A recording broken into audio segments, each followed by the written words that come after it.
everybody, KylaTea here. Last month, my friend Morgan and I went to EXPO Chicago down at Navy Pier.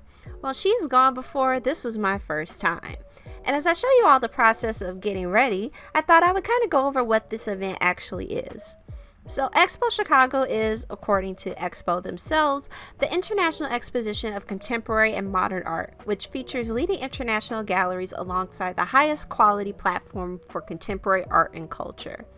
I'd always heard about EXPO, but thought it was closed off for art dealers and private collectors, and after reading this description, I would have had my suspicions confirmed. But this event is open to the public. For the cost of $30, you get to see a vast amount of contemporary artwork for sale, artist talks, wine tastings, and more. As well, EXPO is not just contained to the pier.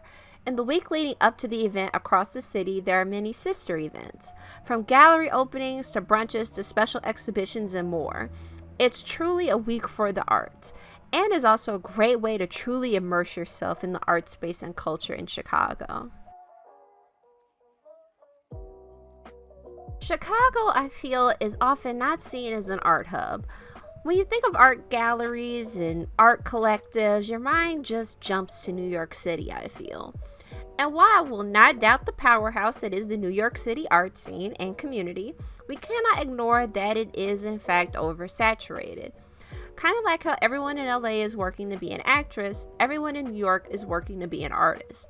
And because of that, I feel you won't be able to get a hold of the art world there without having prior connections. However, in Chicago, we have a great middle ground. I have friends who started from having no connections to being in exhibitions and shows, growing connections and audiences organically while maintaining strong relationships in the city. Seeing this firsthand had me realize what a truly thriving environment we have here. This expo is kind of the accumulation of that. Like I said earlier, while many may not think of Chicago as an art hub at first, art flows in the city's veins. In an article from the Art newspaper, dealers say the strength of the Chicago art scene derives in part from the city's institutions. Chicago is home to some of the country's top MFA programs and world-class museums, like the Art Institute of Chicago. Those structures, paired with the more affordable cost of living compared to some other large U.S. cities, make Chicago an attractive place for artists to live and work and allows them the freedom to experiment. Now, while I will need a citation for that more affordable cost of living comment, I do believe that we are afforded a very rare opportunity here in the city, that we have a lot of spaces that allow us to connect and experiment, not just with visual arts, but along with performance arts, music arts, what have you. We're not pigeonholed here. We are allowed to express ourselves more freely.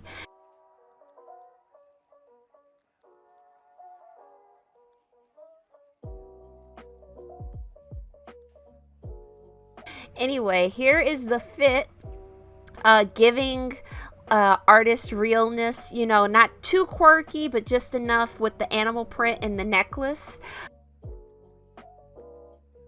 So I have not been to Navy Pier in at least about a decade.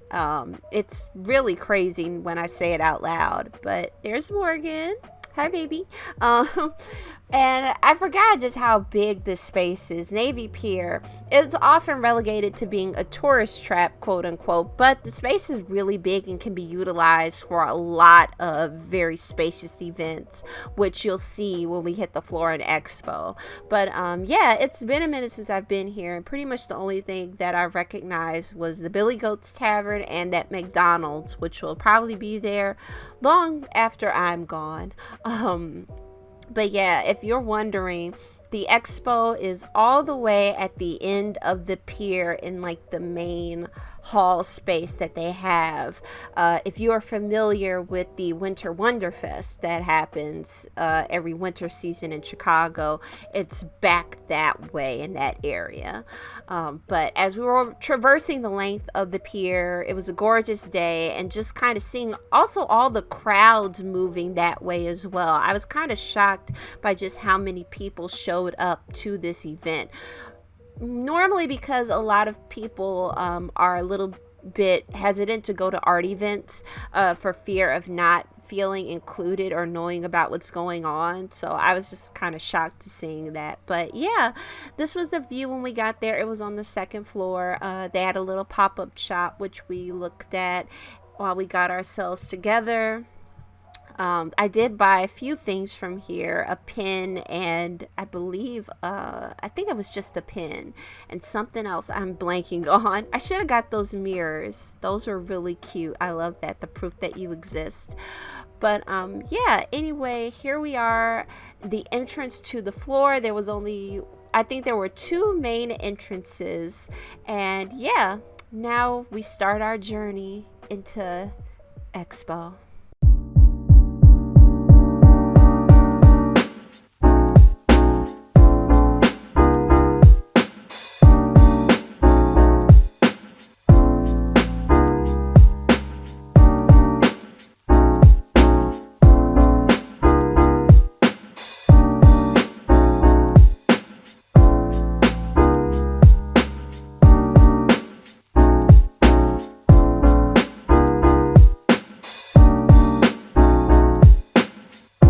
Now, there were a few different themes that I saw this year. Now, granted, it is my first year being here, but one thing that I noticed was that there was a lot of mixed and reclaimed media pieces.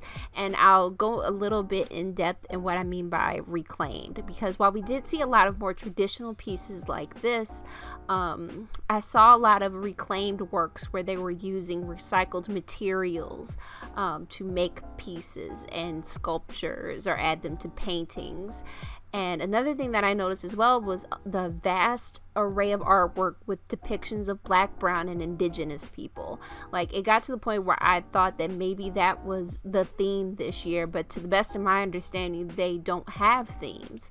This is just the artwork that was made by the artists who were on display here from the different galleries, which was amazing to see. Like, these are probably some of the most gorgeous depictions of Black, brown, indigenous cultures that I've seen in a good long time, and it's most likely, I assume, because there's no picture with the artist work, unless they're actually there to talk about it, which I did meet one indigenous artist who was there to actually talk about his work. But I'm assuming that these artists are POC as well, and that they are depicting themselves and their culture through this art, and it's really amazing.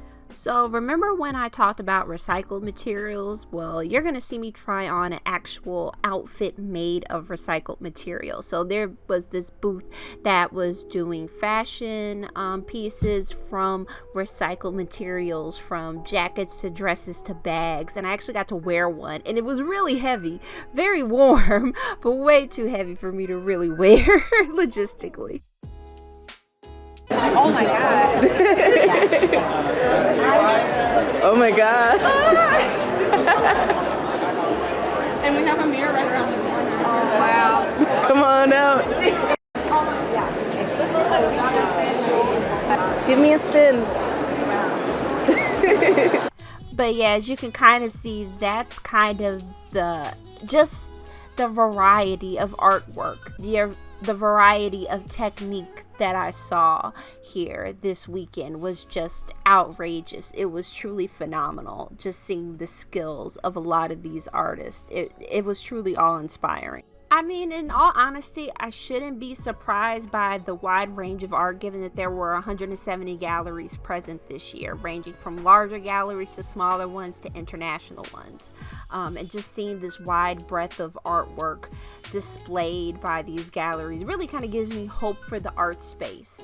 But in all honesty, we barely scratched the surface on day one. Like, it was crazy just how much we were moving around, and we barely saw everything that the show floor had to offer.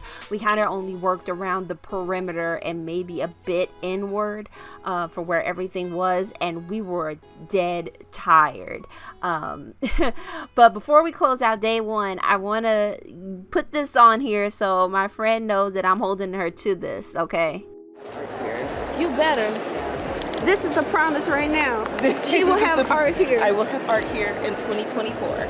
2044. I'm laying seeds in 2023, but 2024. Exactly. And as we closed out day 1, we made our plans for day 2. First stop in the morning was going to be the Art Institute of Chicago because we had a Geo Swaby exhibit to see.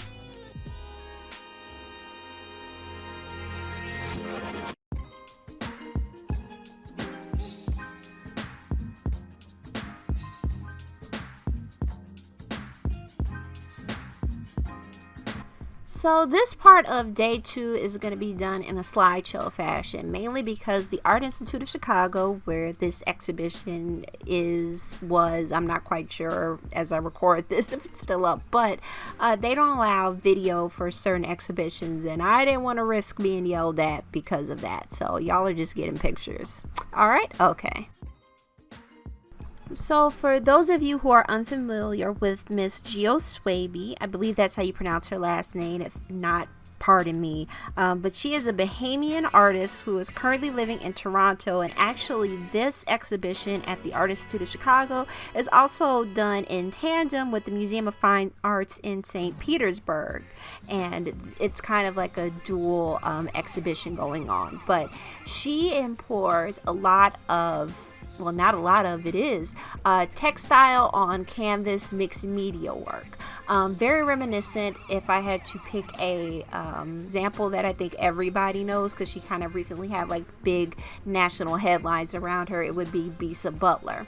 And her artwork is just amazing to see in person, first of all, and also just how large it is. These photos do not capture just how big a lot of these pieces are, and also how intricate a lot of the patterns that she chose are as well.